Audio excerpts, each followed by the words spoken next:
فقر عطا فرمایا.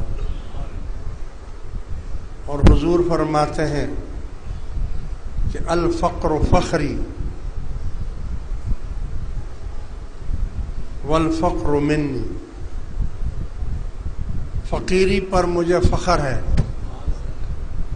اور فقیری مجھ ہی سے ہے. وہ ہستی جو 3 دن تک فاقے کرے، پیٹ پر پتھر باندھے، گھر میں آگ نہ جلے، دھواں نہ ہو، کھانا نہ پکے، وہ ہستی، وہ لوگ کیا سمجھتے ہیں کہ کیا وہ کچھ تھا نہیں ان کے پاس اس لیے یہ فقیری کرتے تھے.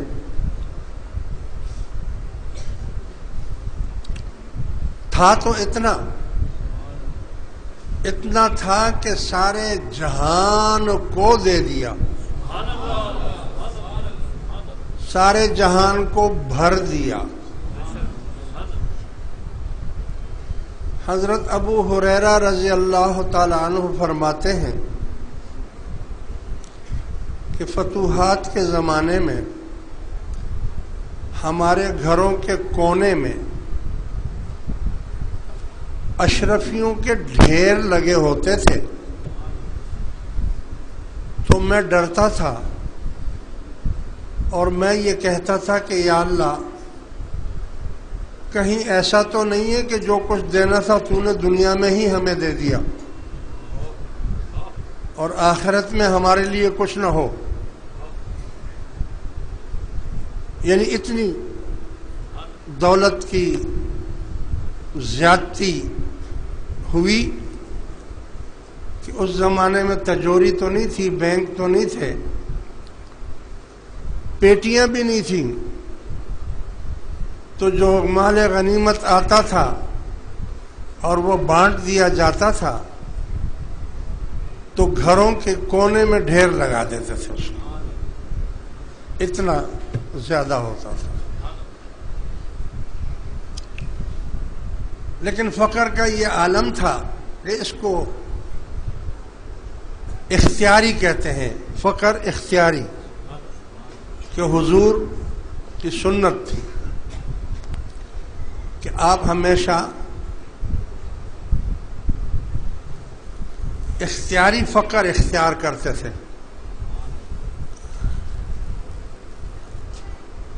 ایک مرتبہ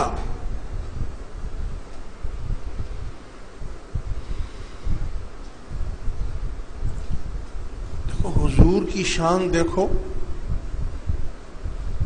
کہ تو پوری دنیا سے لوگ، بڑے بڑے بادشاہ، بڑے بڑے امیر لوگ سن کر آپ کی زیارت کرنے کے لیے آتے تھے اور پوچھتے تھے کہ یہ کیسی شخصیت ہے، یہ کیسا شخص ہے جو نبوت کے دعوے کرتے ہیں. لوگ آتے تھے.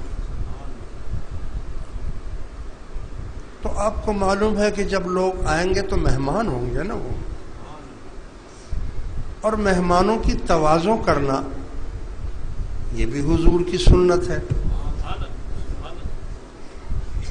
اب جب مہمان آ جاتے تھے، مہمان جیسا ہوگا اس کی ویسی تواضع کرنی پڑے گی نا. بھائی اگر میں آج کسی وزیر کو دعوت دوں، کھانے پر بلاؤں، تو اس کی شان کے مطابق کھانا بنانا پڑے گا نا. اور اگر وزیر اعظم کو بلاؤں، اس کی شان کے مطابق کھانا دینا پڑے گا.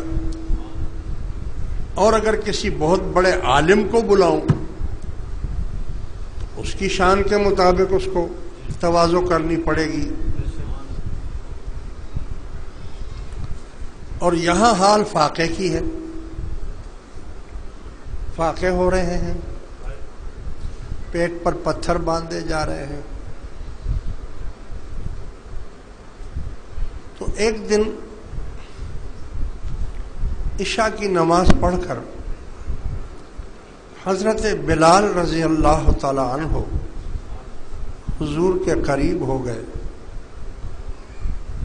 جب کوئی مہمان آتا تو حضور حضرت بلال سے کہتے کہ جاؤ اس کی تواضع کا بندوبست کرو. حضرت بلال رضی اللہ تعالیٰ عنہ جاتے اور ایک یہودی سے قرضہ لے کر آتے اور اس مہمانوں کو نمٹا دیتے. حضور کے قریب ہو کر کہا حضور یہودی کا قرضہ بہت زیادہ ہو گیا ہے. اس نے مجھے کل وارننگ دی ہے کہ کل صبح سورج نکلنے سے پہلے پہلے اگر تم نے میرا قرضہ واپس نہیں کیا تو اس کے بدلے میں تمہیں اپنا غلام بنا لوں گا. حضور مجھے معلوم ہے کہ آپ کے پاس بھی کچھ نہیں ہے اور میں تو ہوں ہی آپ کا غلام. اگر آپ اجازت دیں تو میں کچھ دنوں کے لیے روپوش ہو جاؤں, کہیں انڈر گراؤنڈ ہو جاؤں. جب آپ کے پاس کچھ آ جائے گا تو پھر میں آ جاؤں گا اور اس کا قرضہ دے دیں گے. آپ نے فرمایا کہ صبح ہونے میں تو ابھی کافی ٹائم ہے, فجر کی نماز پڑھ کر دیکھیں گے. رات کو حضرت بلال رضی اللہ تعالیٰ عنہ فرماتے ہیں جب میں مسجد میں گیا تو مسجد کے صحن میں 3 اونٹ بیٹھے ہوئے ہیں اور لدے ہوئے ہیں. میں خوش ہو گیا کہ اس میں ضرور حضور کے لیے کسی نے نذرانہ بھیجا ہے. تہجد کی نماز پڑھی, فجر کی نماز پڑھی. فجر کی نماز پڑھ کر ایک وفد آگے ہوا. انہوں نے کہا حضور حبشہ کے بادشاہ نے آپ کے لیے نذرانہ بھیجا ہے. یہ فرمایا اس میں کیا ہے؟ فرمایا یہ 3 اونٹ ہیں, ان کے اوپر اشرفیاں لدی ہوئی ہیں. آپ نے فرمایا ٹھیک ہے. آپ باہر آئے, فرمایا اس کو الٹا دو. ساری اشرفیاں الٹا دی گئیں, ڈھیر بن گیا. حضرت بلال فرماتے ہیں کہ سب سے پہلے حضور نے مجھے بلایا. جب میں گیا تو مجھ سے پوچھا کہ یہودی کا قرضہ کتنا ہے. میں نے بتایا. حضور علیہ الصلوۃ والسلام نے اس میں سے گن کر نہ 1 پائی اوپر نہ 1 پائی کم. دیکھو اپنے غلاموں کو بھی کیا سبق سکھا رہے ہیں. چاہتے تو ایک مٹھی بھر کر دے دیتے نا, نہیں, جتنا بتایا تھا اتنا ہی, نہ 1 روپیہ کم نہ 1 روپیہ زیادہ.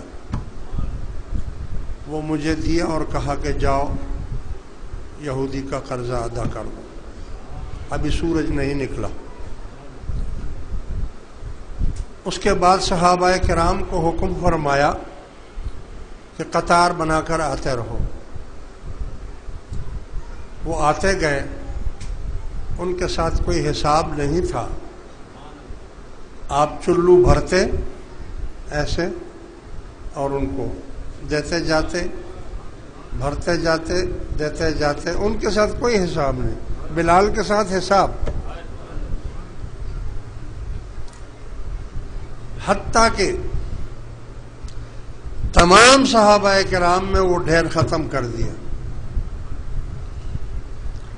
اور چادر کو جھاڑ کر کندھے پر رکھا اور حویلی کے اندر چلے گئے. نعرہ تکبیر, نعرہ رسالت, محبوب مرشد کریم, محبوب سائیں, میزان فیروزی.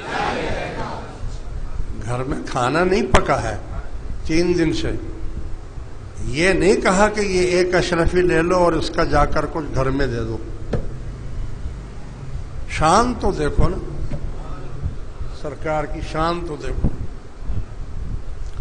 اور یہی سنت آگے چلتی رہی. حضرت مائی عائشہ صدیقہ رضی اللہ تعالی عنہا حضور کے وصال کے بعد ہمیشہ روزے سے رہتی تھی، روزہ رکھتی تھی.